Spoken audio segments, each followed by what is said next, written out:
prepare. I'm going to stop. And as soon as you see it live. Yes, I can see live there. Adan, your welcome is ready. Thank you. All right. Good afternoon, everyone.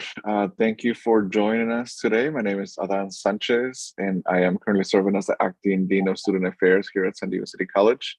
We want to welcome you to today's event, which is a virtual class and engagement showcase, where you will have the opportunity to hear from some great folks on campus, sharing some information, key information around how to get involved and how to take advantage of some of the great resources that we have for you as you start your journey in spring 2023 semester. I do want to highlight just the flyer that we have for Welcome Week, as this is event part of Welcome Week. If you can see here, we did the Student Services Resource Fair yesterday. Today we have this event virtually to give that option to our students. And then tomorrow, I want to highlight that we hope to see you at Club Rush. That's tomorrow, Thursday, February 2nd, from 12 p.m. to 2 p.m. We'll be in Kern Plaza, which is located between the L building and the C building. And that will give you an opportunity to meet with some student clubs and organizations, learn about what organizations are active, what organizations want to start creating a new club or reactivate a club that has been a little bit dormant because of the pandemic. And so we want to invite you and hopefully see you there. All right, all right, if I can remove this screen sharing, I don't know if I can, but let me try something. Okay. All right, it's not letting me close the share screen option. So hopefully whoever is sharing screen next, there we go, perfect, thank you. All right, so again, thank you all very much for joining us today. We'll pass it on to Marianne Rodriguez, who works in the Office of Student Affairs, and will be your host for today's event and will help us transition from one presenter to the next as we go through the next couple hours. So thank you again for joining us, and see you soon. Hello, everyone. I'm Marianne Rodriguez from Student Affairs. I'm here to help with this event. And right now I'm going to present Dr. Tyler Nichols. She is the DSPS Counselor Professor too, and she's going to tell us some information about the DSPS program. Take it away, Tyler. Thank you, Marian. Welcome, everyone. I'm super excited to be presenting this information to y'all. My name is Taylor Nichols. I am a counselor, a DSPS counselor here. I teach a few courses. I'm also the faculty advisor for our Delta Alpha Pi and Disability Club, but I'll go through that in a little bit. But to get connected with our DSPS office, that stands for Disability Support Programs and Services Office, we provide accommodations for any student that has a verified disability. To get connected with us, you would go to our webpage, sdcity.edu/DSPS. So we have our page here. If you have not been connected with any type of DSPS offices at City, Mesa, or Miramar, you're going to click at the top, New Student Application. And you're going to register with our services. We do ask that as you start to register with our services that you provide some type of disability documentation. We accept a number of different things. We accept an IEP or a 504 plan from high school, prescription medication, a picture of a prescription medication, a diagnosis from a doctor if they're able to write something up. Any one of those things can help you get connected with our office. If you need support in getting connected and providing disability documentation, you are more than welcome to have a consult with our office as well. And if you suspect that you may have a learning disability, we also do learning disability testing for students as well. So then they can get connected again with our office to be able to provide what's called academic accommodations. Typical academic accommodations include note-taking assistance, being able to record lectures, being able to have textbooks in an audio format, so kind of like an audiobooks, as well as being able to have extended time to take any tests. So those are some typical accommodations, but all accommodations are based on the individual and what the individual needs.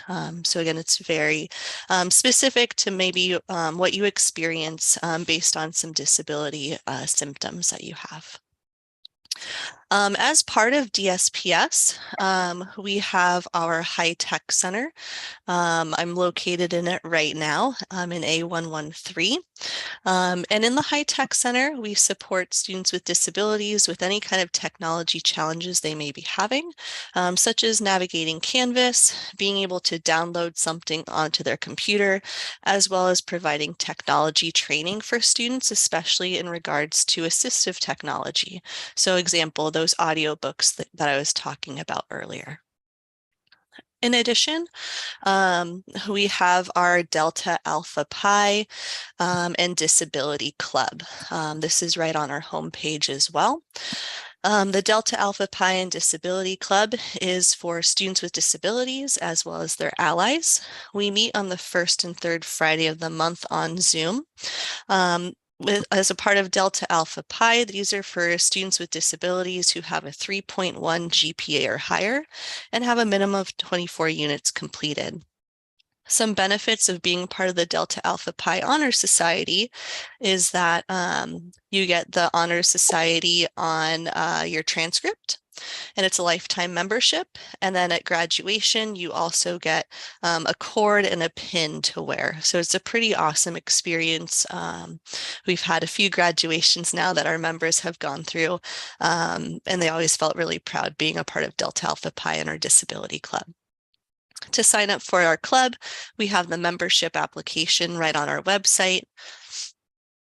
And it will take you to our membership list here. And then we'll get in contact with you and you'll be on our email listserv.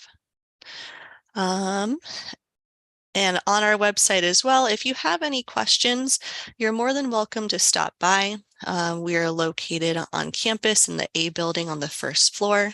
You can also call us at 619-800-2873. You can send us an email at citydsps@sdccd.edu. Or again, stop by.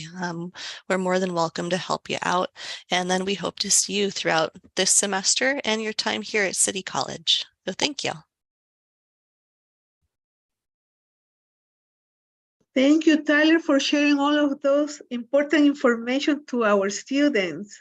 Do you have any other, like any services that the students can use, like what are the most required services from the DSPS office? Yeah, so some of our most common services that we offer for students is one, the ability to meet with a DSPS counselor. And in those counselor meetings, typically determine academic accommodations for the class. In addition, we also provide some educational planning as well. So dependent upon what goal that you want to do, whether it be get an associate's degree, get a certificate, transfer, we can also do that type of counseling in our DSPS office. And then the typical accommodations, again, is like note-taking assistance. So if you need to have someone take notes for you in class, or if you're in class and maybe you need to record the lecture to be able to provide, some repetition to help with processing what has gone on in class, that can potentially be authorized. Another common typical accommodation is having extended time to take your tests, because sometimes just because of disability related symptoms, it might be too short of a time to be able to complete that test. So with the extended time, it's definitely helpful to allow the time that you may need to be able to process that exam and answer it in a more reasonable amount of time. And the last question, like for example, Yeah. if I'm a DSPS student, and how long it will take for me to get that accommodation? What is the turnaround? Right. So right now we have a pretty fast turnaround time. Students do need to get that disability documentation to us before you're able to see a counselor for a welcome appointment. It's been a pretty quick turnaround time within several weeks at a max. And then once you meet with the counselor, those accommodations are immediate. So right after you meet with the counselor, you'll get an accommodation letter, and then you can use those accommodations in your classes moving forward. And however, it is important once you get that accommodation letter to have that discussion with your instructor and to show them that accommodation letter, so then they're also aware of what type of accommodations you might need in the classroom. So it's definitely like a collaborative effort and a collaborative process with you as the student, your DSPS counselor, and your instructor to make sure that you're able to succeed in the best way possible for you within that class. That's a great question, Marian. Yeah, thank you. Yeah. Because sometimes they register late if they haven't done that. I just want to know if they are going to fall behind in their classes since they cannot have access to that accommodation. But thank you for coming today. I have my next speaker, and I really enjoy having you here, Tyler. Thank you. Thank you. And now I'm going to present Jocelyn Hill. She's a supervisor of the general counseling, and please take it away, Jocelyn. Okay, I'm trying to show my video, and unfortunately it's saying I'm stopped from doing that. Okay, let me see. Give me 1 second. No worries. And thank you, Taylor, for presenting before me. Ran into meeting conflicts. Can you share now or no? Yes, okay. I can. I can see you now. Thank you. Well, thank you for having me all, and welcome to City College, our spring semester. Oh, it's so amazing to be here with all of you. Thank you for allowing me to enter your space. I take that as an honor and a privilege. And I know you're interested in finding out what does our counseling department has to offer. And so without further ado, I'm going to share our website with you so you can see firsthand what is available on our website. And I will speak from there. Is everyone able to see? Yes. Wonderful. Okay. As I said, I'm here representing our counseling and personal growth. And we have a collaborative effort where also our evaluations and our career and transfer center, we all work together. So the website I'm showing you is our direct link to our counseling services. Our counseling office hours are open for students to come in Monday through Thursday from 8 to 5:30. You can meet with a counselor from 8:30 to 5:30. You would check in at our front counter. Here you can see where we have our office hours. And on Fridays from 8 to 1. And the first available opportunity you will have to meet with the counselor is at 8:30 on Fridays. The last time check-in would be 12:30. We are here to support you all and want you to know that you can stop on in. And also there's other ways to connect with the counselor. It's not all, we provide online services and in-person services. And you also communicate with us via email. So here's our counseling direct telephone number, area code 619-388-3540. And we're located on the 3rd floor of our A building, which is our student services unit. And we're located in A366. So we hope to see you all there and that we can provide you the support to make sure you are successful on your academic or career journey.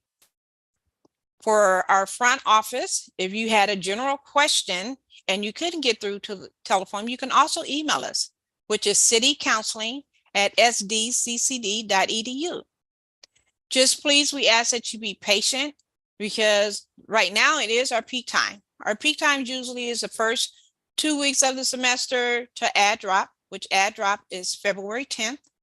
So we have a lot of students that are just coming back or trying to get situated with their classes for the first couple of weeks of the semester.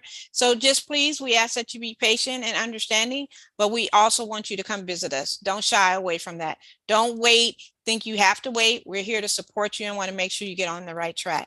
So you can email our office directly, and just for a general question, or if you need someone to help you navigate how to schedule an appointment to connect with one of our counselors, you can certainly do that. Here it says connecting with the counselor. There's 2 ways you can connect with the counselor. If you click here, it tells you about our virtual and in-person counseling services. And we ask that you make sure that you are part of our City College family, that you making sure that you pursuing a major here at City College, because if you're taking a major, your major choices at, say, Miramar or Mesa, one of our sister colleges, we just want to make sure that you are getting the best support and information. So check your application, make sure you have selected a city major. It's not saying that you can't take classes at all of our 3 campuses, but get the best experience with one of our counselors, we ask that you be pursuing a major at City College. They can help you, but they probably will refer you over to your sister campus of your choice. Make sure all your transcripts, if you attended, this is for our returning students that have, maybe took some time off, decided to go explore another college, and they have a transcript out there. If you have a transcript that you took at another institution, make sure you have submitted that. We have at our district office is where it tells you the process of how to click on and submit your transcript. You see, our website is very intuitive. So when you click these buttons, it's for a reason. It's going to take you somewhere to get more information. I know it's a lot of reading, a lot of information, but if you get lost in the translation, you can always pick up the phone and call us or stop by. I just want to make sure that you are getting the services that you need. And so this is how you will submit a transcript if you had it from any other institution.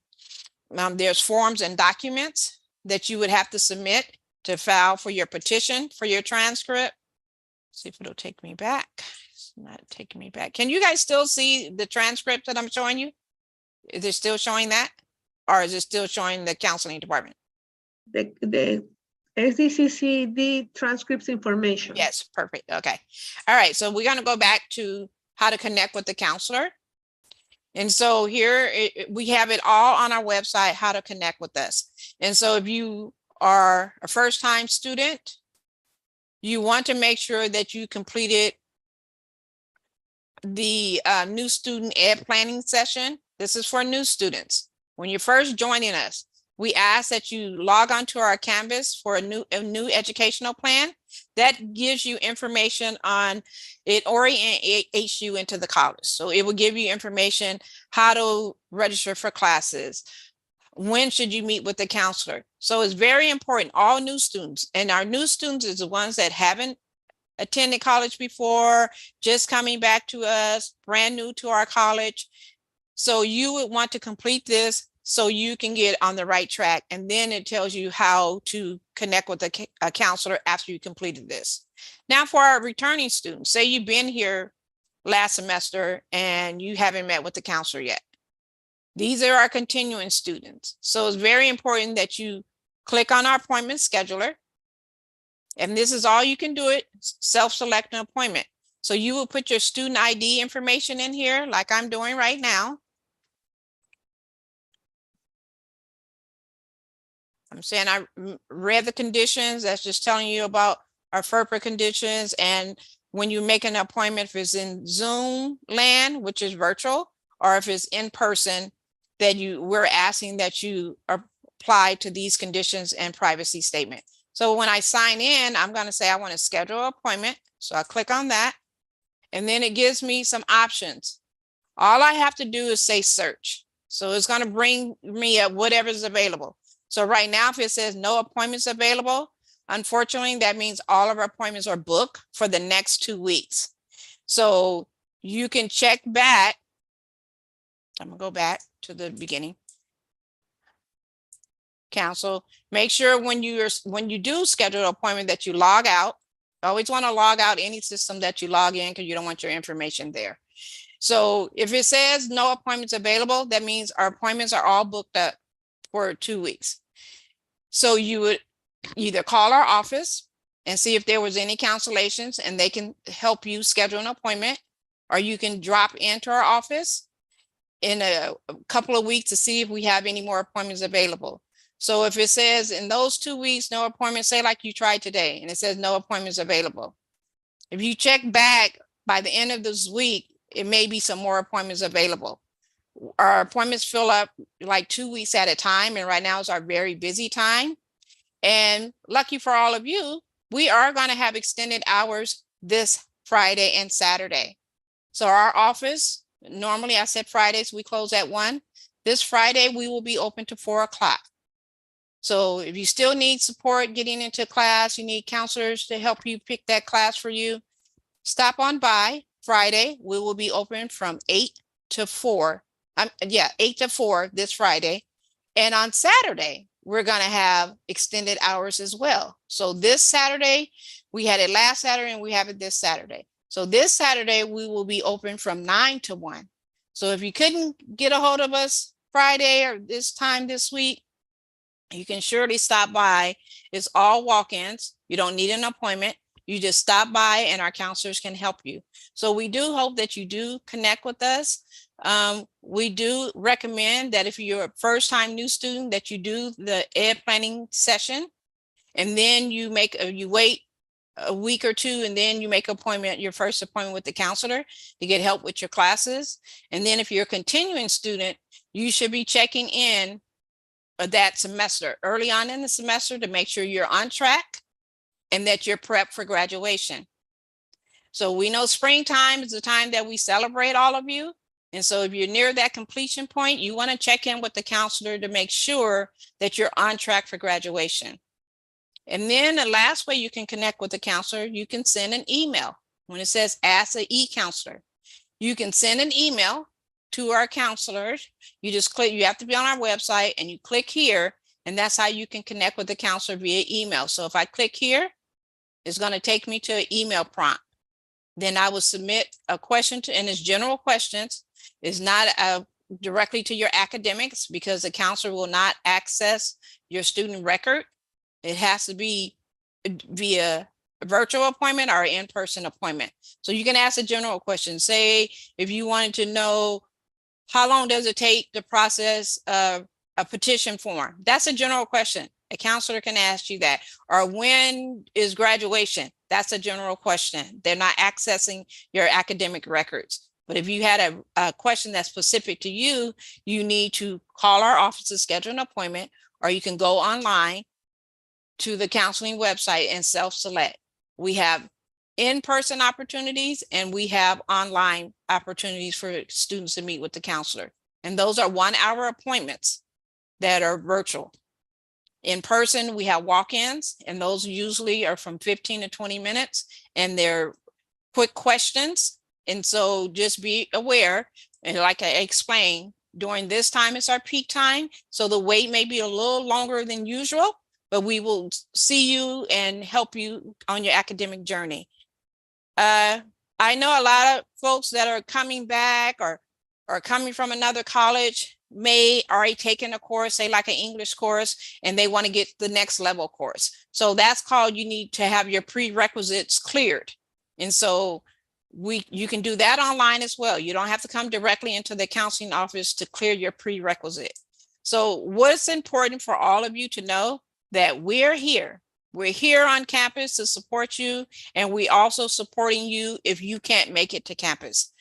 What I ask is that you call us, area code 619-388-3540, or you go online to connect with us, and you visit our website at sdcity.edu/students/counseling. And that's how you connect with our counseling department. So I hope that you all have a wonderful semester. And if you have any questions for me, I would definitely do my best to answer them or get you the answer that you need. We are here available to help you, and welcome to City College. Thank you, Jocelyn. You have been giving like thorough explanation about your office. So I think you're going to have a lot of visitors coming up or calling to your department. That's what we look forward to. Yeah. Thank you very much Thank for you. coming. And now I'm going to introduce our next speaker is Barbara Ring. Thank you. Take it away, Barbara. Okay. Hi. My name is Barbara Ring, and I'm a librarian here at City College. So I'm going to tell you about the library. And I'm just going to give you an overview. And there are 3 things to remember if you forget everything else, because you're getting a lot of information right now. But we have a library. There are librarians to help you navigate all the resources we have. And that we have a website that has all the information that I'm going to say. So now I'm going to share that website. You can see the website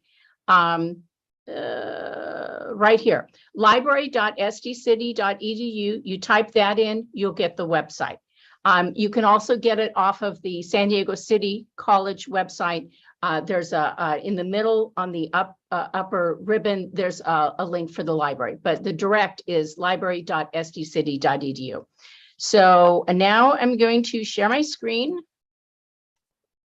And so I have just typed library.sdcity.edu. And so this is the website. Now, like I mentioned, we have a lot of resources. We have Start Your Research here. We have books. These are books. These are ebooks, physical books, and electronic books. We have 60,000 that have been bought with your classes in mind. We also have, if your teacher has put a textbook, hopefully yours, on reserve. It's called on reserve because it's on reserve for the classes. And so if your teacher has put a textbook on reserve, then we would show you how to access it. It's in the reserve collection. And this would be a way to find if we have your textbook or not. So we can show you how to do that. We also have databases. Now, what databases are, these are article databases. Database is a grouping of records. So these are groupings of articles that happen to be online. They started life in print, but they've been put online. And these are groupings of articles. Now, we have databases on history databases, English databases, sociology databases, science databases. So the databases are good for a certain subject, and we can help you. Okay, here's your subject. This database would be really good for you if you wanted articles, and we can show you how to do that. We also have videos. So we have documentaries that have been bought for your classes in mind. We also have Hollywood film. So you might check that out also. That's a grouping there. So a lot of stuff here. We also have over here services, how to check out a book, because we have the 60,000 books that are up on the 3rd floor, and you can check them out. We also have some laptops that you can check out for a semester and use a laptop for all your classes. So we have a few of those, and we're hoping to get more, so that's a really great service. So we have a lot of stuff. How do you find the resource that you need? That's where the librarians come in. So we have librarians. Yeah, if you go to the library, which is Building R, right up here, Building R, on the main floor that you come in on, the first desk is circulation, and that's where you would check out or take out a book. Circulation, it's the idea of blood circulation, the books that go out of the library. So circulation desk, the first desk is where you would take books out of the library. If you go further into the library, there's a reference desk, also called an information desk. So that is where the librarians are. So if you forget everything today because you're getting a lot of information, or you have here something or something, come to the reference desk. We can help you answer the question.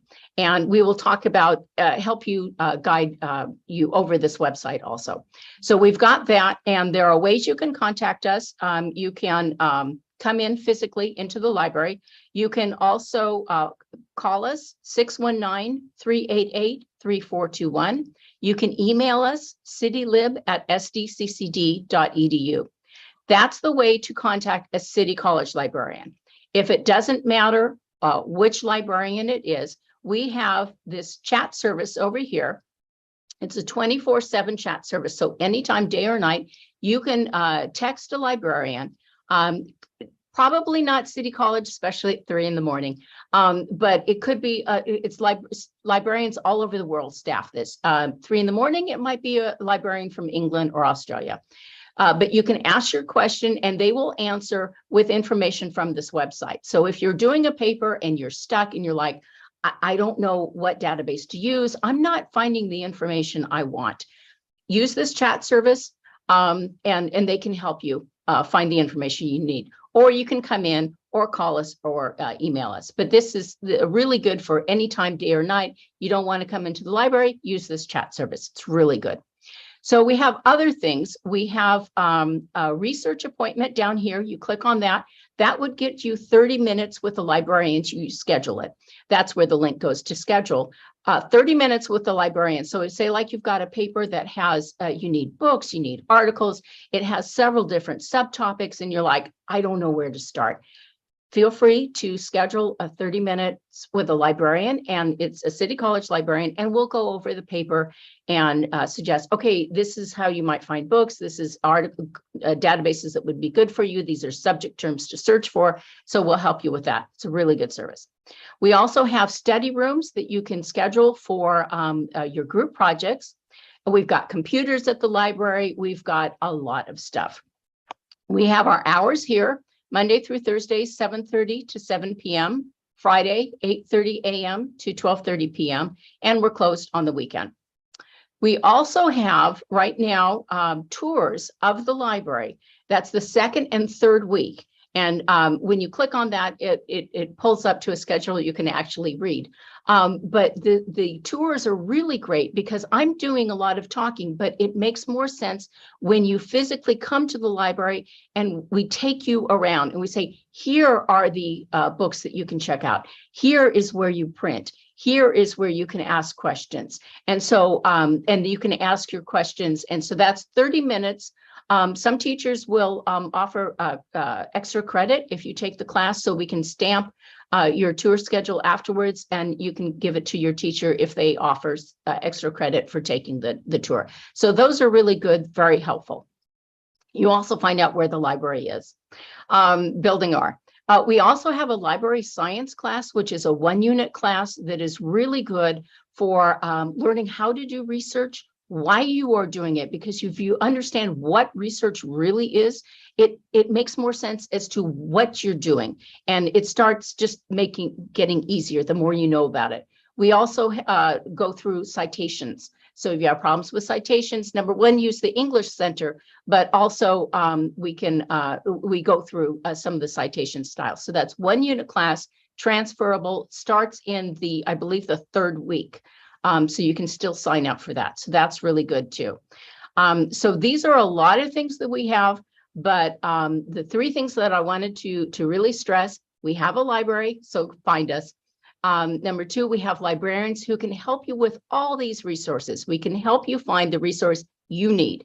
And then also we have this website that has all the access to all this information, and it is at library.sdcity.edu.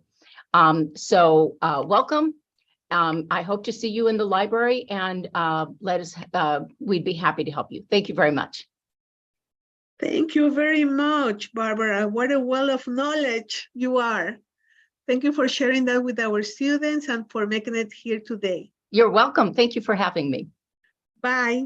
Bye. Now I'm going to introduce our wonderful counselor from Welcome Home City, Michael Evans. Thanks, Marianne, and thank you to all the other panelists that have shared. This really is a wealth of knowledge, and I'm so happy to be with here. Welcome, City College students, both new and returning, staff and faculty, and whoever else might be listening to this YouTube live stream. Welcome. I have the pleasure of representing the program called Welcome Home City here at City College. It's a relatively new program, started a few years ago, and our whole goal is to help students who might be experiencing housing insecurity or homelessness, help address that with them. So help them find a better housing solution so that they can continue in their studies here at City College. Because if you're not experiencing that, you can only imagine how, not having a place to return home to study, getting good sleep, a place to cook food might impact your ability to study at City College and do well academically. So that's exactly why we exist here at City. So I'll share a little bit about what our program is and does and show you how to access it as well. I'll start by, as with all of the other panelists, sharing our website. So you should be able to see my screen. Marianne, can you see my screen? Yes, I can do it. Fantastic. So I will start by just kind of navigating from the main City website to Welcome Home City. We go over here to Life at City, down to Basic Needs. Our offices are located in the Basic Needs Center in T building room 341. And here on the left side, you see Welcome Home City. Oh, I don't know what happened there. There we go. Here is our website. So you can go ahead and read this. I don't want to read this necessarily for you, but a couple big takeaways. The very first, most important thing, the best way to get in touch with us, in fact, actually, there are two good ways to get in touch with us now. One of them is the basic needs assessment. You can do that from home. You can walk into our office, which is kind of the second way to get in touch with us. And we'll have you do that here in the office. So that is kind of considered the front door to our program. You can self-refer yourself to our program. You can ask your professor or another staff or faculty member on campus about this, but basically we will all direct you towards this thing, this big red button called the Basic Needs Assessment. Now that is a 5 to 10, maybe 15-minute tool, depending on how much detail you offer on your situation, where you can expand upon what some of your needs are. That's where you can share that, hey, maybe you need more access to food, maybe transportation or technology needs you have, in addition to obviously housing needs. So go ahead, if you're interested in our program, complete that basic needs assessment. One of our staff members here below, as you can see, here we are. One of those staff members will go ahead and give you a call back. At the beginning of the semester, we get a lot more of these, so it takes a little bit more time. You can expect a call back in usually 1 to 2 weeks. Later in the semester, it's usually 1 to 2 days that we can get back to you. But basically, a staff member from our program will be giving you a call, trying to ask some questions about your situation so that we can best understand what resources to provide you and how our program might be able to help. So step 1 is completing the basic needs assessment. Step 2 is talking with a staff member, either in person, over the phone, or virtually via Zoom, where we can get a better understanding of your situation. And from there, there's a few different options. A lot of the time, it involves us providing resources, both the resources available here on campus. We've got a whole bunch of resources represented here today. We've got the wonderful folks over at DSPS that are willing to help. We've got folks at EOPS that I think are also going to be sharing today. We have our student health center where at no cost to you, you can get healthcare and mental health care, even same day. It's really wonderful services here at City in those kinds of ways. So we'll offer resources here on campus and also in the community if you are interested in a food pantry or food distribution, or where the local library is to you out in the community. If you needed to go rent a Wi-Fi hotspot, we can help you get connected to all that. A few other ways that we help students is with something we call one-time financial assistance, where that's designed for students that might have fallen behind a month of rent, say, or maybe they need money for a security deposit. Our program is able in some circumstances to come in and help support you financially to be able to get that security deposit so you can move in, or to pay a back month of rent so that your housing feels a little bit more stable. So again, the way to access that is to complete the basic needs assessment, and you'll see some prompts for one-time financial assistance. Complete all of that information, provide us all that you can. The more that you give us, the easier it is for us to get connected with you and better understand your situation. And then kind of the final meat and potatoes of our program is what we call housing case management. So I am one of the case managers in that program. And we have another one here named David. The two of us work with students on kind of a medium to long-term basis, usually anywhere between 3 and 9 months, as long as you're an enrolled student at City College, even in just a half a unit or a single unit, we're able to work with you in our program and offer you all of these wonderful resources. But in that housing case management program, we work with you for about that amount of time, typically, to help address any barriers to housing, whether that's credit concerns or income. We can help get you connected to the Career Center here at City, or other wonderful community partners that help with employment resources, things like that. And ultimately, we help with the housing navigation process as well. We have a community partner in PATH, or People Assisting the Homeless. And we have one of their housing navigators that works with us full-time, helping City College students try to find long-term stable housing. So that's kind of our goal in this program in housing case management, is getting students connected to long-term stable housing. And we can also help with rental assistance on a student-by-student basis. Again, that's something they'd be in discussion with the case manager assigned to you. Again, all of these resources are free to City College students. We have quite a few students, as you might imagine, that have reached out to us. So we're busy a lot of the time, but we do want to help you. We want to prioritize you as best we can. Please come to our offices. Again, we are in the T building, room 341, up on the 3rd floor in the far corner across from the Student Health Center. Get to know us. Next week, we have an open house on Wednesday, February 8th, between 10 and 2. We're going to have an open house up in T341 and down in T150, which is where the Knights Table food pantry is, where you can come meet our staff, meet some leaders here at City College, and get to know our space a little bit and ask some more questions if you have questions after today. So again, you can walk into our office, or you can call us at 619-388-3684, or email citybasicneeds@gmail.com. That information is here at the bottom of the page, or somewhere that I'm missing right now. It is on our website somewhere. So feel free to, again, drop by, email us, or call us, and I would be more than happy to assist. I think that's all I've got. Thanks for the time and the opportunity to this today, Marianne. Thank you, Mike. I have one. Can you please repeat, when are you going to have the open house so I can copy that information? Great question. The open house is going to be next Wednesday, February 8th, between 10 and 2. So there will be some speakers. We're going to be cutting a ribbon. It'll be a whole big thing. You'll get to come and meet the staff that run both the food pantry in T150 and the staff that run the Basic Needs Center up in T341, where the Welcome Home City team is located. So come with your questions. Come be ready to meet us and meet other leaders here at City College. That sounds great. I think we're going to meet a lot of students that day. I hope so. Well, thank you, Mike, for coming and for sharing all the information. Hope this is going to help a lot of students of City College. I hope so That as we well. know that they're facing sometimes hard times. Yeah. And now I'm going to introduce a trustee from financial aid. Take it away, trustee. Thank you, Mike. Hi, Marianne. Thank you. Can you hear me? Yes. we Okay, can hear you. perfect. Thank you for that. Just want to say thank you for this opportunity. Just to kind of give a You. overview or a presentation of what financial aid is about. Let me go ahead and just share my screen as well as everybody else. So that way I can go ahead and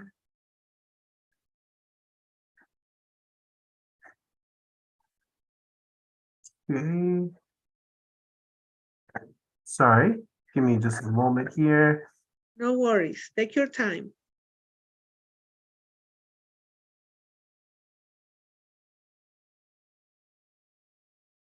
All right. Are you able to see our webpage here? Yes. Perfect. So I'm just gonna kind of go from the main page so that way we can kind of see how to navigate here. So if you go to our City College website at sdcity.edu, there's two ways to access our website. If you go to the future students here, if you click down, you'll see financial aid here. This is how you will access it. Another way you can access our financial aid website, if you just scroll down under quick links, we are right here in the middle. So you can click on that and you will be able to see us right here as well. So if we click on this, it will take you to our financial aid webpage. When you are taken to our financial aid webpage here, you will be able to see all of our information on here. It is very informative. There is a lot of reading, like Jocelyn and everybody else has mentioned, but it is good information, and we do advise students to definitely take a look at it, definitely go over it, read it. If you have any questions about the state programs, about scholarships, it's all listed on our left side menu here. One thing I do want to highlight is we have two buttons here. These are very important. The first button here is how to access the FAFSA application itself. So if you're confused and you don't know where to apply for FAFSA, you can just go to our financial webpage here, and you can click on this link or this button here, and it will take you to the FAFSA form. The second button here is for submitting documents online.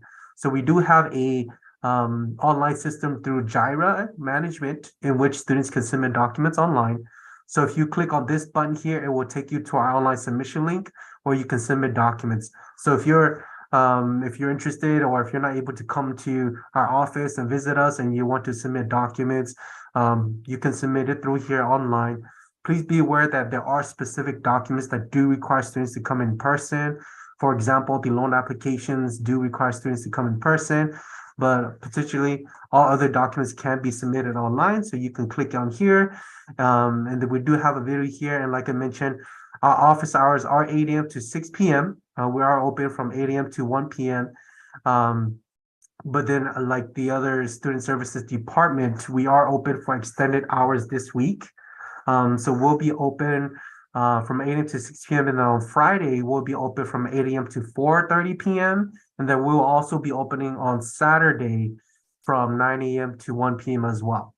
So that is our extended hours for this week. So definitely come by and visit us. Come by if you have any questions about financial aid or scholarships. We do have a scholarship coordinator here as well. Her name is Sheila Davis.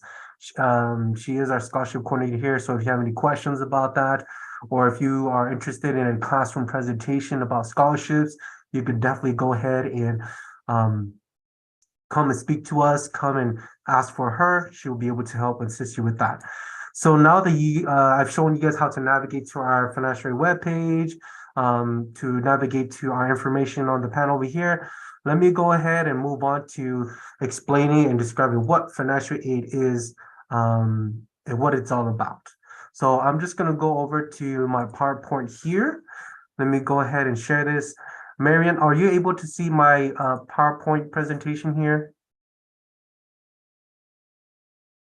I'm still seeing the website. Okay, let me go ahead and stop sharing the screen, and then let me click on the PowerPoint screen right here. 1 second. Let me go ahead and click on this here. All right, do you see the PowerPoint presentation now? I think it's still Yes, loading. I can Okay. see it. Perfect. So all right, so what is financial aid? So financial aid is essentially any type of aid that can help students offset the financial cost of going to school. So it can vary from various things. It can be loans, it could be grants, it can be other special types of grants that students receive. So let me just give a little bit more explanation about that.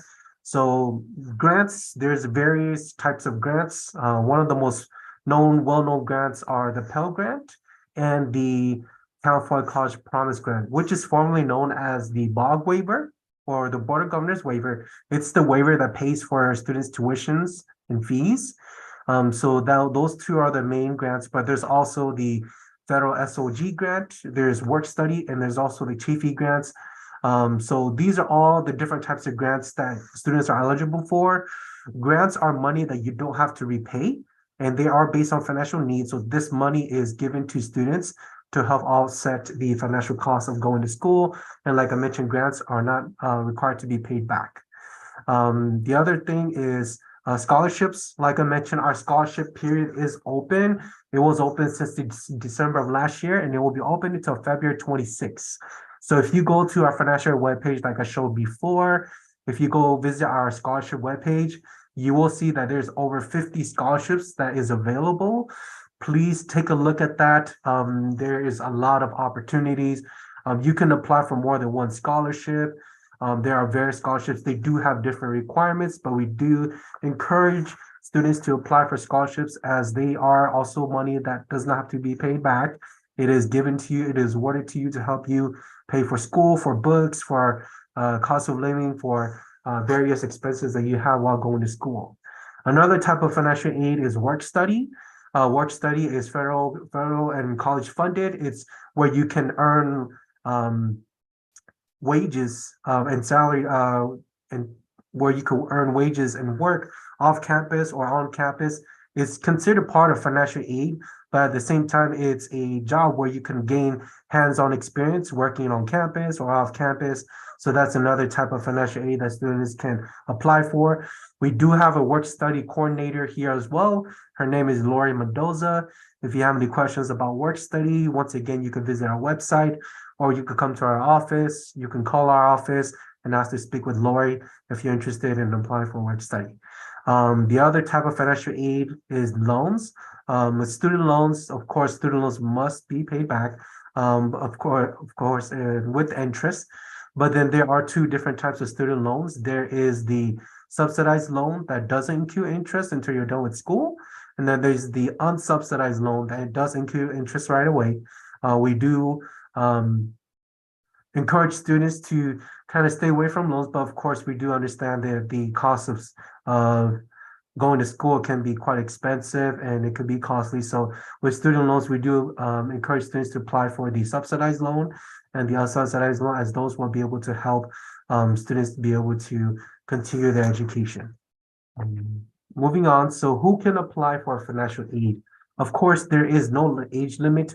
Anybody can be eligible for financial aid as long as they meet the income requirement and as long as they meet these requirements. So for residency status, they don't have to be a California resident. They can be a California resident or a non-California resident. It's just one thing I do want to note is that as a California resident, you can qualify for the California College Promise Grant, which is the fee waiver. That one is specifically only for California residents. So if you're not a California resident, you won't be eligible for that, but you can still be eligible for the Pell Grant. So the Pell Grant is both for California resident and non-residents. So you can still apply for financial aid. So we encourage students, we encourage everybody to apply for financial aid because you never know if you qualify or not. And that once FAFSA is able to determine your eligibility, they will be able to notify us what you qualify for. The next thing is you do have to be a U.S. citizen or you have to be an eligible non-citizen. What it means by an eligible non-citizen is that students who have a permanent resident card or who have a green card, those are the students who are considered as eligible non-citizens. They would be able to apply for financial aid as well. But then, of course, for students who don't have a permanent resident or a green card, or students who don't have a social security number, they are able to apply for the California DREAM Act. So if you're down here, as you can see, this is the CATA, which is also known as the California DREAM Act application. So students who are undocumented, who are AB 540, or who don't have a social security number, who are not U.S. citizens, they can apply for the DREAM Act. And so the DREAM Act is the same as the FAFSA, but it's just the FAFSA is for students who are citizens or eligible non-citizens, whereas the DREAM Act is for students who are not citizens. So we do encourage students to apply for FAFSA. And if you don't apply for the FAFSA, you can apply for the DREAM Act. And then lastly, to be eligible, you do have to have a high school diploma, be a high school graduate, or have a GED, or have a high school equivalency test or certificate. As per federal FAFSA regulations, students do need to have a high school status equivalency graduation status. So therefore, a high school diploma or GED, or if you have a high school equivalency test certificate, that will all be sufficient to be eligible for that. So moving on, what are the deadlines? So there are many important academic, or not academic, but many important financial aid deadlines. For example, for the 2022-2023 academic year, the application began October 1st of last year already.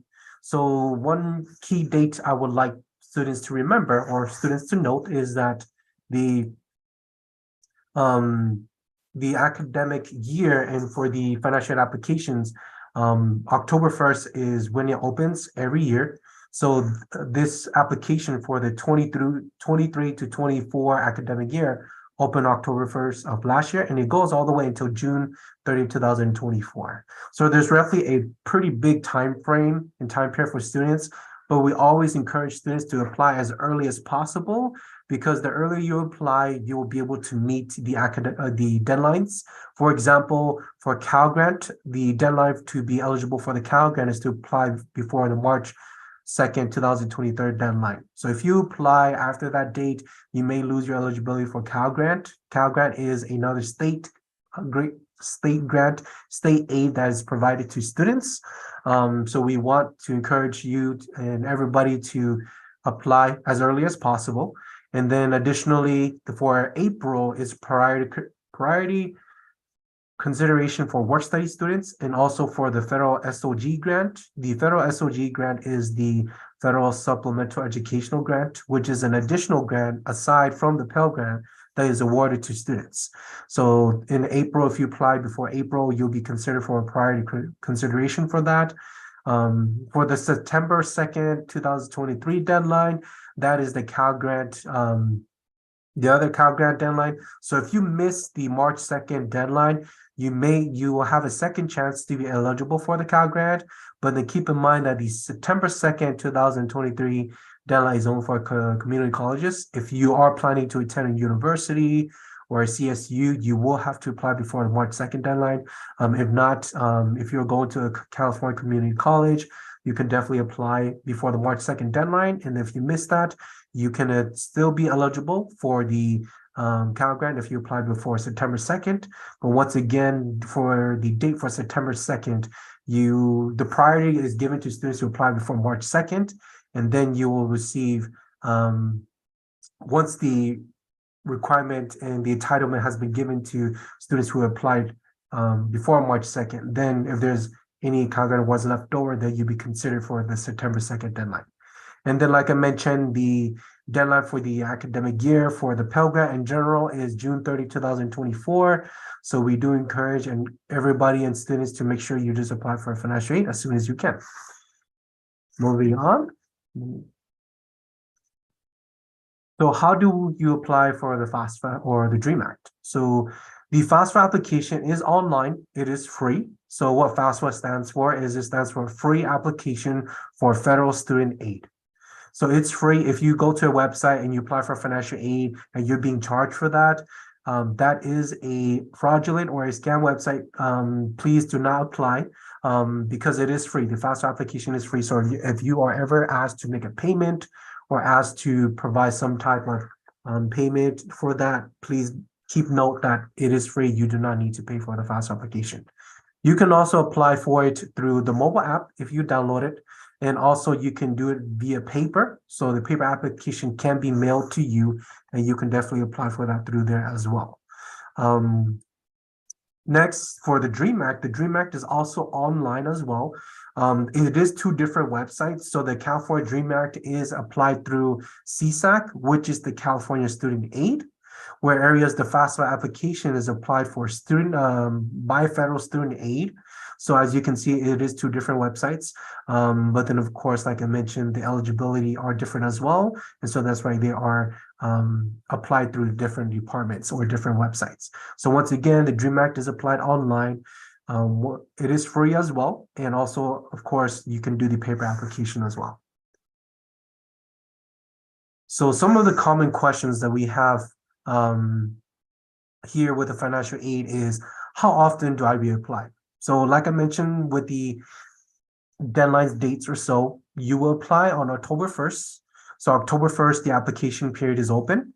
So you can reapply every October 1st. And we all, like I mentioned, we always advise students or anybody who is interested or for financial aid to apply as early as possible. So that way you can be made eligible for the various grants that may be eligible for, that you may be eligible for and that are available to you. So the other question is, do I have to be a full-time student to receive financial aid? The answer is no, you do not have to be a full-time student to receive financial aid. However, to maximize your financial aid or maximize your Pell Grant, you do want to be a full-time student. So to receive full-time status, you will have to be in 12 units or more. 12 units is considered full-time. At 9 units, you're considered 3/4 time, which is 75%. At 6 units, you're considered half-time, which is 50%. And then 3 units and below, you are considered part-time, which is 25% or so. So just keep aware that if you are less than full-time, your financial aid will be reduced based upon how many units you are enrolled in. Because the way financial aid works is it pays you according to how many units you take. Another question that we have is, why do I have to provide my parents' information? So according to the federal regulations by the Department of Education, students are still considered a dependent student if they are under the age of 24, if they are not married, if they don't have any children or any dependents, or if they are not in the military. So if you do not meet any of those criteria, you are still considered a dependent student where you will need to provide parents' information. But there are situations where students do face extenuating circumstances where they're not able to get in contact with parent or they don't have information from parent. Then you can meet with a financial aid technician here at our office. They will be able to speak with you and do what we call a professional judgment to override your independent status. One other question we have here is, what if I get bad grades? Will that make me disqualified for financial aid? So one of the things that financial aid looks at is what we call the satisfactory academic progress, which is also known as SAP. So one of the criteria for that is students do have to maintain a 67% completion rate, which means that F's or W's do count as a 0% completion rate because the class was never completed. The other criteria is to maintain a 2.0 GPA. And the last criteria is to stay below the 90-unit maximum time frame. So if any of the students do not meet any of those criteria, they will be disqualified for not meeting SAP or not meeting satisfactory academic progress, in which case students will need to come in to our office or submit a appeal application online. So we do have the appeal form on our website, and we also have here in the office. So we understand that students do have extenuating circumstances that can hinder them from being able to complete their academic studies or be able to do well in class. So we understand that there are those circumstances and situation. So we have this opportunity for students to submit an appeal so that way they could be made re-eligible for financial aid. And then the last question that we commonly get is, does financial aid ever run out? The answer is yes. So every person or individual is entitled to 600% of financial aid. That is equivalent to 6 years. So one semester is equivalent to 50%. So per the academic year, that's 2 semesters, which equals to 100%, which each semester is about 50%. So meaning that students are entitled to 6 full years of full-time financial aid. How you can check your status or check your lifetime eligibility is if you log on to your FAFSA account on the studentaid.gov account, you'll be able to review your financial aid awards. You'll be able to see which college you received it from, and you'll be able to see how many years you have left. So every student, like I mentioned, is eligible for up to 6 years. After you have exhausted those 6 years, you will no longer be eligible for an Pell Grant, but students can still apply for scholarships and they can still apply for loans. And then, all right, so last slide is how to contact us. You can, like I mentioned before, you can visit our office or you can contact us by our phone. Our phone number is 619-388-3501. Once again, we're open Monday through Thursday from 8 to 6 and Friday 8 to 1. But this week we do have extended hours where we'll be working Friday 8 to 4:30, and then we'll also be open Saturday from 9 to 1. We do also offer virtual support through Cranium Cafe. So we do offer virtual support Monday through Thursday from 10 a.m. to 12 p.m. And then you can also send us an email, or you can also go on our financial webpage. There is a chat box as well. When you go onto our website, you can go ahead and talk to the chat box there as well. They will be able to answer your general questions. Also, you can follow us on Instagram. We do post important updates or regarding office hours, office closures, or any updates regarding scholarships. That is all on our social media as well. So we do encourage everybody or students to follow us on Instagram as well. And you can find us at SD City 8. And I believe that will end my presentation here. Thank you for this time and this opportunity to just kind of give a little presentation about financial aid. I'm going to hand it over back to Marianne. Thank you, Trustee. You gave us a lot of information. I'm sure that our students are appreciating this. Thank you for making the time to come today and present. Of course, my pleasure. Okay, thank you. Bye. Thank you. And now I want to welcome our English professor, Anna Rogers. Take it away, Anna. Okay. All right. So hello, everybody. My name is Anna Rogers. I'm a professor in the English department, and I'm going to go ahead and share my screen. And I'm just going to talk us through a couple of things, share a few things about our department. We have a very large department that serves students in lots of ways. As you can see from our name, we're the Department of English, Philosophy, Humanities, ELAC, and Labor Studies. So we have a lot of interesting and exciting classes for you to explore, but I'm going to highlight just a couple of things that students often are curious about and have some questions around. So the two things that we often get questions about are the difference between English composition classes and our English language acquisition program, or our ELAC program. So if you're trying to figure out which program's right for you, many students are looking for English composition classes, but some students are looking for English language acquisition courses, or ELAC courses. So to tell the difference between the two, you kind of want to ask yourself a couple of questions. Are you a native speaker of English, or is English your primary language? If the answer to that's yes, you're really probably looking for English composition courses. But if the answer to that is no, and you're not a native speaker of English, or it's not your primary language, you might be looking for English language acquisition courses. So then you would want to ask yourself another question, which would be, how long did you attend a US high school? So if you attended a US high school for 3 or more years, even if you aren't a native speaker of English, composition courses are probably the right ones for you. But if you attended a US high school for less than 3 years and you're not a native speaker of English, or it's not your primary language, then English language acquisition could be what you're looking for. If you're still trying to decide, you'd ask yourself a third question. And that would be, how prepared do I feel for college level English? If you feel pretty good and you're a native speaker and you've been in our US high school for 3 or more years, then our composition classes are really probably what you're looking for. But if you don't feel super confident and English isn't your native language, and you've taken less than 3 years of coursework in a US high school, then you might be looking for English language acquisition. And so those are the courses that help people who are trying to build their acquire the English language in an academic setting. So if those are the courses that you're looking for, then the person that you want to contact for more information about that is our program coordinator, Jennifer Boots.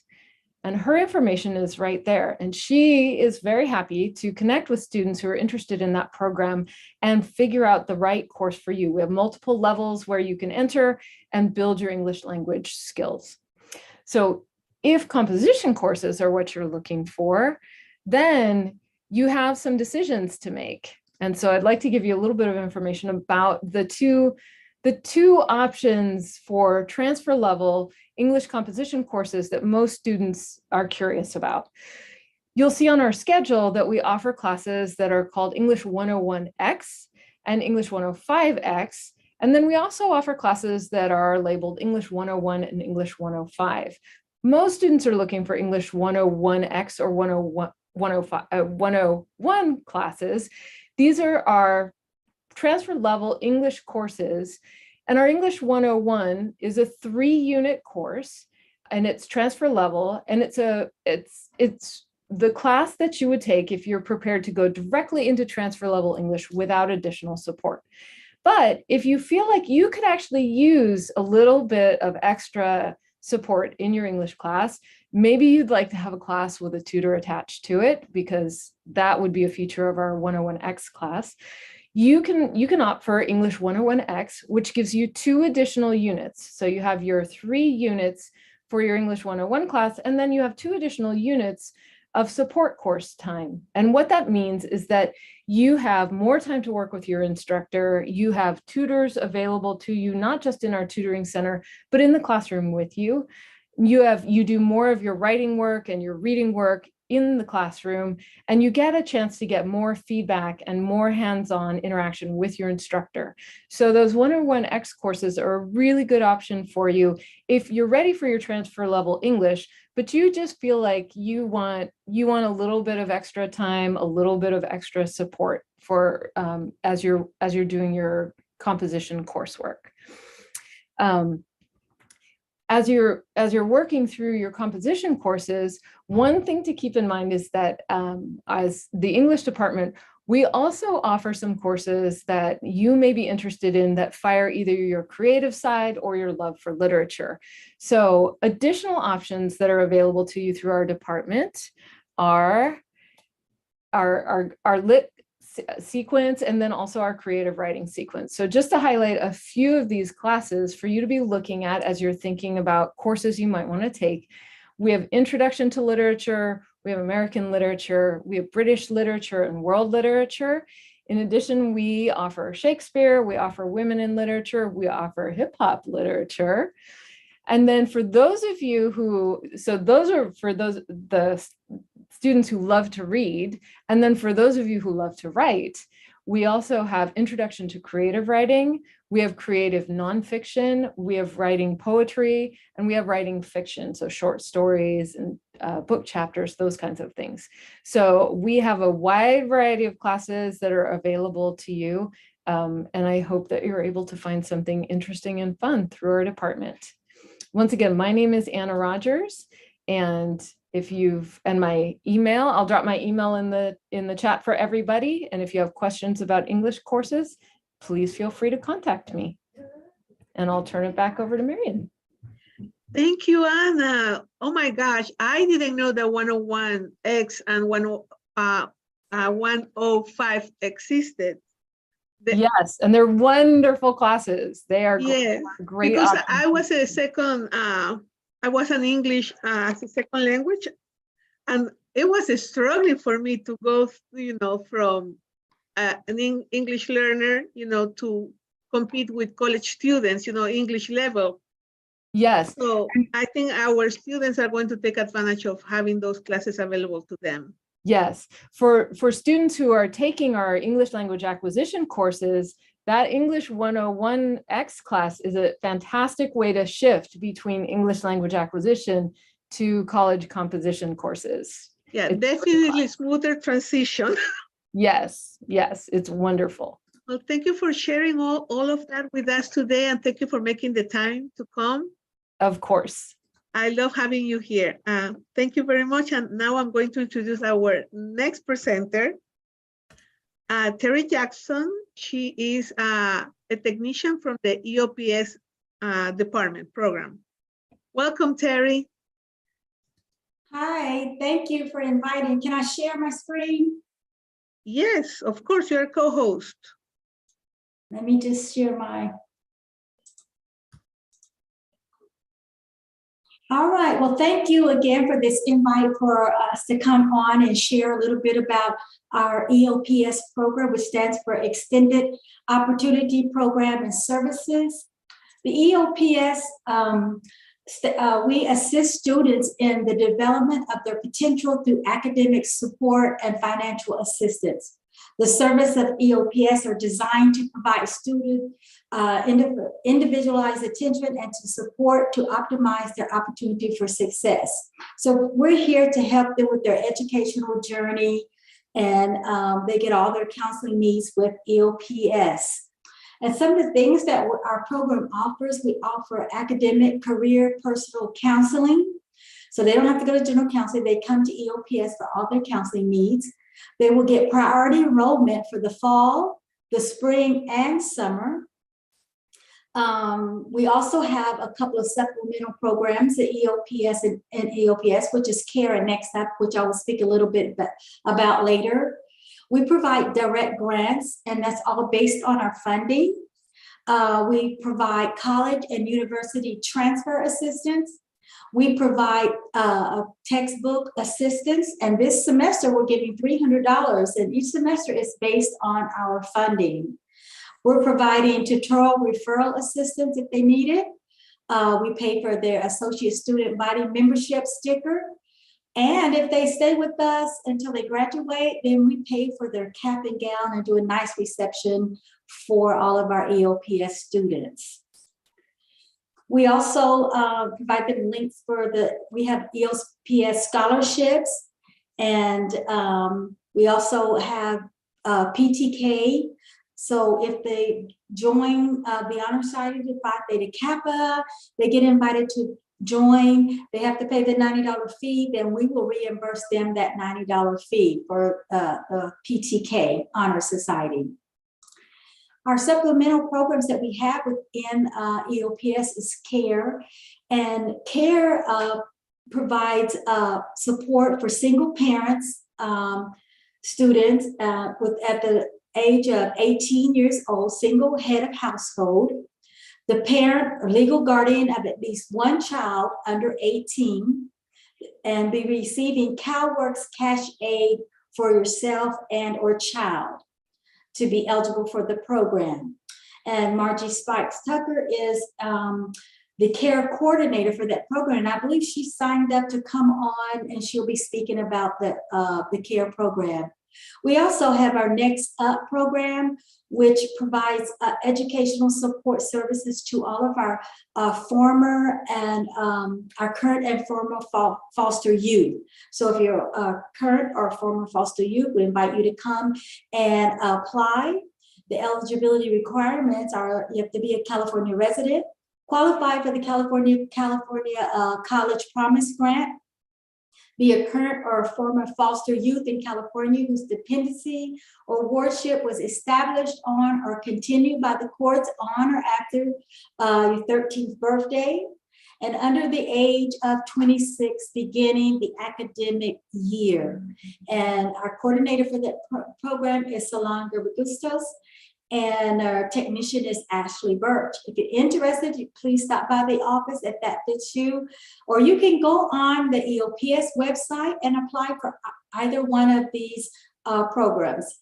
And also at the website, you can go on and apply just a general to be a part of our EOPS program. We would love to have you come and be a part of our program so that you can experience some of our many services that we have.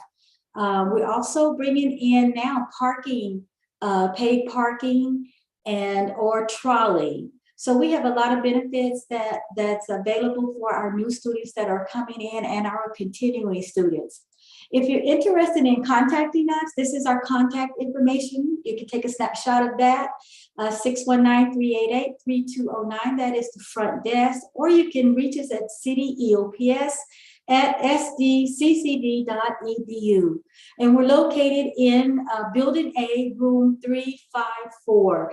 And we're open Monday through Thursday at 8 a.m. to 5 p.m.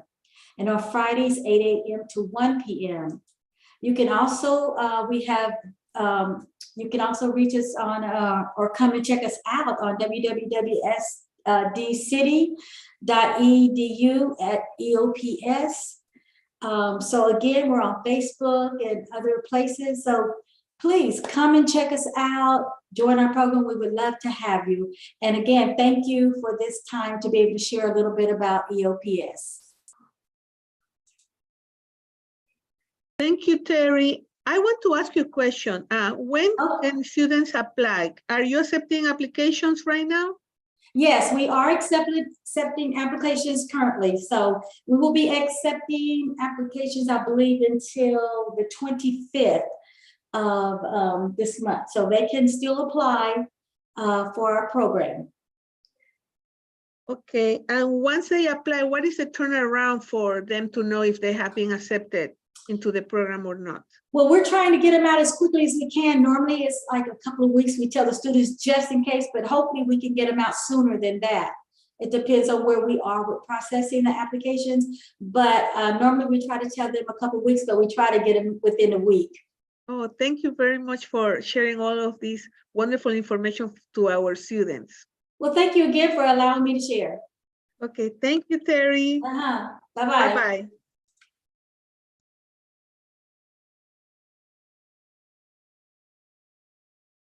Okay, now while we are waiting for our next presenter, I want to share with you what we do in the Office of Student Affairs. Here in the Office of Student Affairs, we're in charge of the clubs and also the associated student government. So I will show you where the page for our website is. Give me 1 second.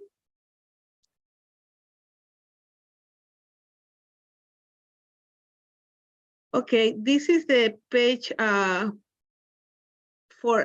find clubs. If you're interested in joining any of the clubs that the students have formed here on campus, this is the page where you have to go. You can either just Google, do SD City space clubs, and it will bring you to this page.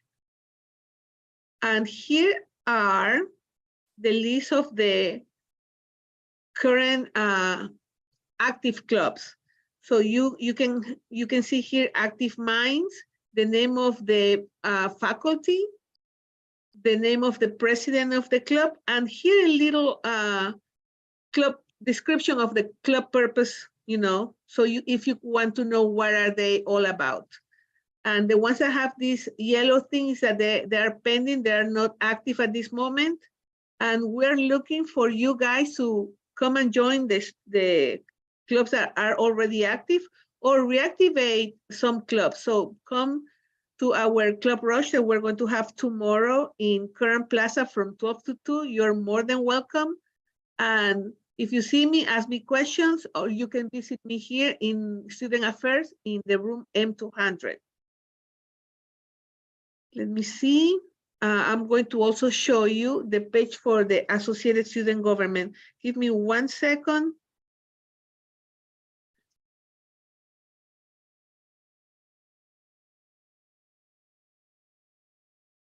If you're a student that want to make a difference here on campus and you want to make changes or be the voice for the student body, you should join the Associated Student Government. We're looking for leaders among our students to come here to hone in their skills of leadership. And we are located here in M200. And we don't have yet when they're going to start meeting, but there are a lot of board positions available for you to come and apply. I'm going to show you, let me see. Hopefully you will be able to see these. I'm going to stop sharing just to make sure that you will see it again.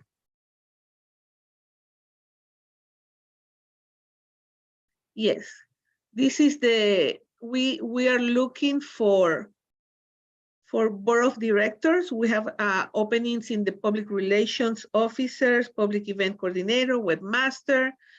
So come, if you want to be a senator, look all of the positions available. We're looking for students that have an interest in enriching the student life for all of our students here on San Diego City College. Let me see, I'm going to stop sharing.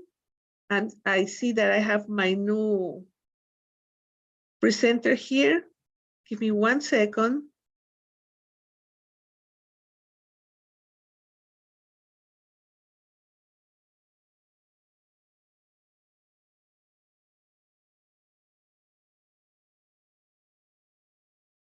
And I'm going to make her a co-host so she can present. Welcome, Margie. Thank you for coming. I am so sorry. Luckily, Terry came in and gave me the right link to join. I was in the old one waiting, so. Not a problem. I was sharing stuff about student affairs. Okay, wonderful. Will I be able to share my screen? Yes. I have a flyer that I just wanted to pull up. Okay. It's good to see you. Good to see you too. Hold on 1 second. Here it is right here. Okay, is the whole flyer viewable on your end, Mary? I can see the flyer. Okay, wonderful. So my name is Margie Spikes Tucker. I'm a counselor with the EOPS program, and I also coordinate the CARE program, which is one of the umbrella programs under EOPS. CARE provides additional supportive services above and beyond what EOPS students receive. to our students who are single parent, single head of household, who are currently receiving cash aid for themselves and their children, or either for their children. This is a flyer that we utilize when we're doing outreach to the different programs and events here on our campus, within our district, and then when we go out into the community to recruit students for EOPS and CARE. And so briefly, what I'd just like to cover are some of the services that we provide, the eligibility requirements first, the services that we provide, and then my contact information is also on the flyer. So in order to be eligible for the CARE single parent program, first and foremost, you have to be eligible for EOPS. And I believe my colleague Terry Jackson spoke to the eligibility requirements for that program. But in addition to being eligible for EOPS, you have to be at least 18 years of age and single head of household as determined by the County Health and Human Services Agency. You have to be the parent or legal guardian of at least one child under the age of 18. And you have to currently be receiving CalWORKs cash aid either for yourself and or your children. Sometimes we have students that apply that are receiving the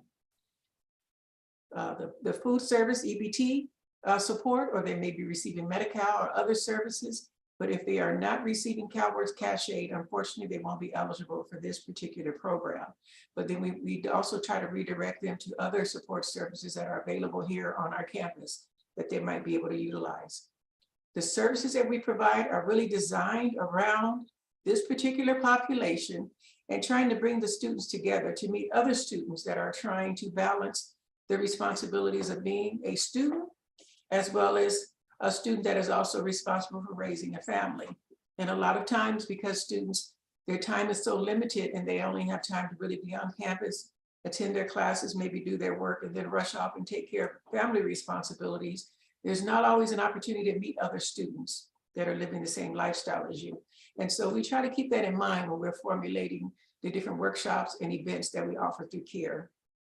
So we provide every semester specialized workshops. And what we do is we talk to the students, meet with them one-on-one or in groups, and we try to find out from them what topics are of interest to them, what topics or areas that they would like more information about. And then we try to design our workshops around those because we want everything that we do to be relevant to what their particular needs are.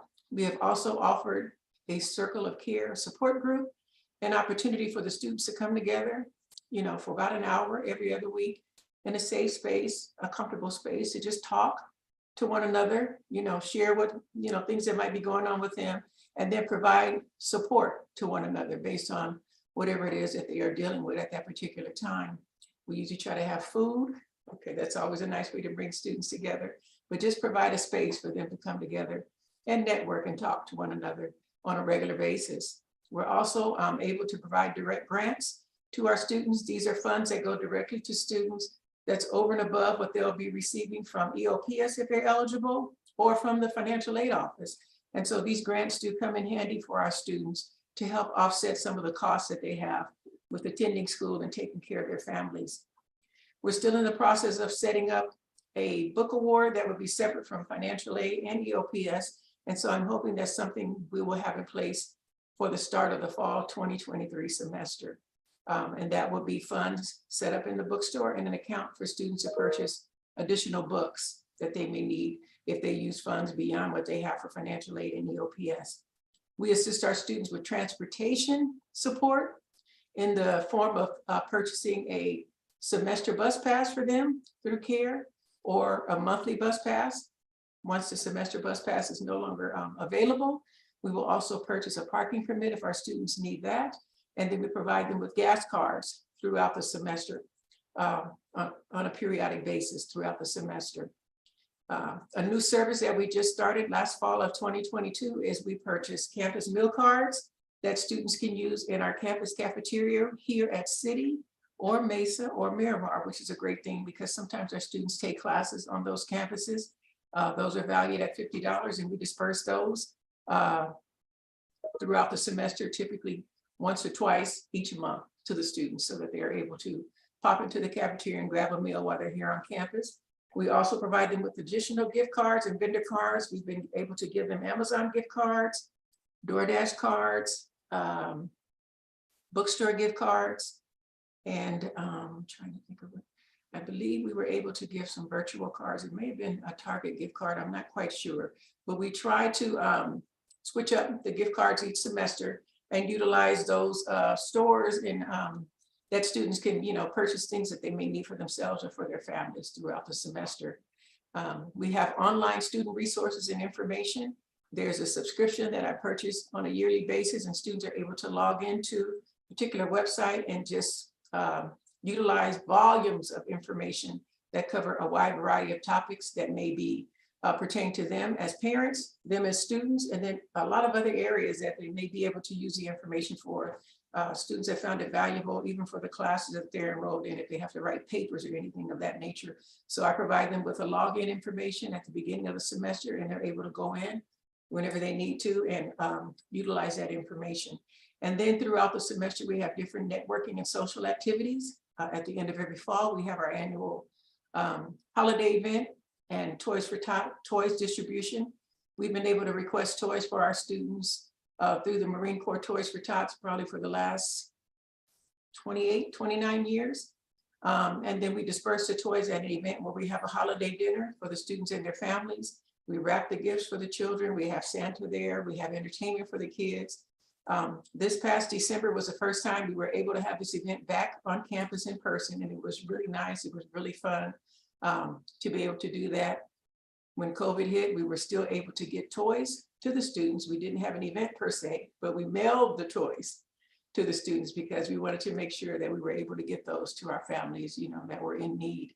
And then at the end of the spring, we develop or we present an activity to kind of culminate the end of the year.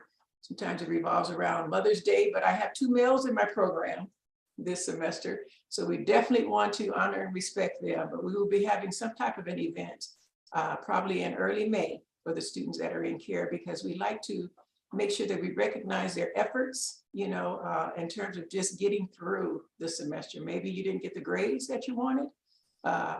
Maybe you didn't even complete all the classes that you wanted, but you persevered, and we definitely want to recognize and honor that. And so we try to make sure that we have some type of event where we're able to do that. But again, the program is designed to provide support in a number of areas to our single parent students that are part of EOPS. If you are not sure if you qualify, at the bottom of the flyer is my contact information. Margie Spikes Tucker, my email address is on there. I think maybe further down, I'm not sure. My phone number may be on there, but you can reach me at 619-388-3249 or 619-800-3288. Give me a call, leave me a voicemail, send me an email. I will follow up, and together we'll determine if you're eligible for the program. We're trying to get as many students involved as possible because we know that you're out there. We want to be able to support you. And if you have any questions, I'm here to help you. Okay, thank you. Thank you, Margie. What a wonderful support program is CARE. Yes, CARE has been around, and it can be found at any California community college that has an EOPS program. And so I believe we celebrated 40 years last year with the CARE program. So yes. Just to make sure, if somebody applies to become an EOPS student, automatically the technician will know that also to place them in CARE, or they have to say, hey, may I apply to CARE? How do this work? There is information on our EOPS application. I think they asked a question in terms of what type of financial support the student receives. Oh, okay. And so if they check off, I believe it may say TANF AFDC or something like that. If they do check that box, then the technicians will forward their information to me, and then I will follow up with the student. One of our technicians, Brenda Torres, she also assists me with CARE. And so she oftentimes will identify students via that checkbox and forward the names to me, and then we will follow up with the student to make sure that we are able to bring them in if they are eligible. That's awesome. I didn't know the extension of all the support that you provide to the students. It's amazing. Yes, and so we know we have more students out there, and we definitely want to reach them. We're working with our outreach services program here on campus, and we try to participate in as many, on-campus activities where we can showcase, our program, and just trying to get the word out there, to the different departments on campus, to let them know, even if a student comes in and they're not sure, send them our way and we'll take care of them. Okay, and if they don't qualify, for example, with you guys, would you refer them to other support programs like Believe or CalWorks? Yeah. We have a lot of shared students in CalWorks that we also provide services through CARE. And so what happens a lot of times is the opposite. Sometimes students aren't eligible for CalWorks and they don't meet their criteria, but they can be eligible for our program. So there's a few differences in the eligibility criteria, but we do. If I find someone's not eligible for CARE, but they may be eligible for CalWorks, I refer them there. But yeah, we just don't turn them away and say sorry. We try to find something here on campus. That's that awesome. So a student can be EOPS, CalWorks, and CARE at the same time. Yes, ma'am, and receive all of those services, yes. That's amazing because they can get more help. Yes. And it will be their journey through college is going to be way easier. Right, exactly, exactly. Well, thank you for sharing and for coming. I know you are very busy and you made the time to be here today. Thank you very much. Marian. Thank you. I apologize again for the delay, okay? No, you don't have to apologize. Thank you very much. You take care. You too. Bye-bye. Bye-bye.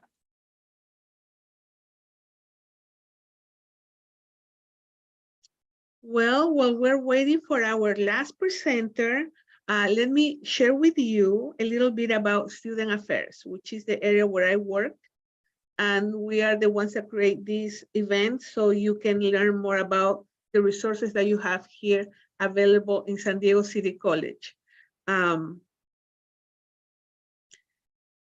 Here is the website. You can go to this website through SD City. You can Google SD City and then type student affairs and it will take you right to this page. The student affairs, we do a lot of activities and events. We're like the big umbrella which have underneath basic needs. We can give you information about volunteer opportunities. You can also come to complain of something, like if you have a harassment, you are facing harassment or anything like that, you can come to our office and we will walk you through the process of making a complaint. And if you go down here, you will see our mission and goals, our contact information. These are accordion bars. So you will see all the information. When you don't want to see it, you just click here. We have student involvement opportunities. If the student is going to travel with the class, the forms are here available for you guys. And if you want to know what events are happening right now, you are more than welcome to come here to see the City College calendar. So let me go back again to the Zoom to see if our next panelist is here. She's not here. I'm going to wait maybe 2 or 3 more minutes. If not, I'm going to close our showcase today. But I'm very happy that you are viewing this because this is going to show you what is available to you, that we're happy that you are here with us at San Diego City College and all the resources that are waiting for you. Let me see. I wish I could kind of like have like a questions with you guys that you can ask me and I can respond, but this is just being recorded and it's going to be available in 24 hours. If for your reviewing, if you want to go back and see something that you want to remember exactly, you can go and see the video tomorrow. It's going to be available in YouTube. Well, I don't have anybody coming in. So I just want to thank you everybody for watching us today. You're welcome here at City College. We're here for you. And thank you to our wonderful panelists. And I'm going to let you go today and join us tomorrow for the Club Rush in Current Plaza from 12 to 2. Thank you very much. I'm going to stop the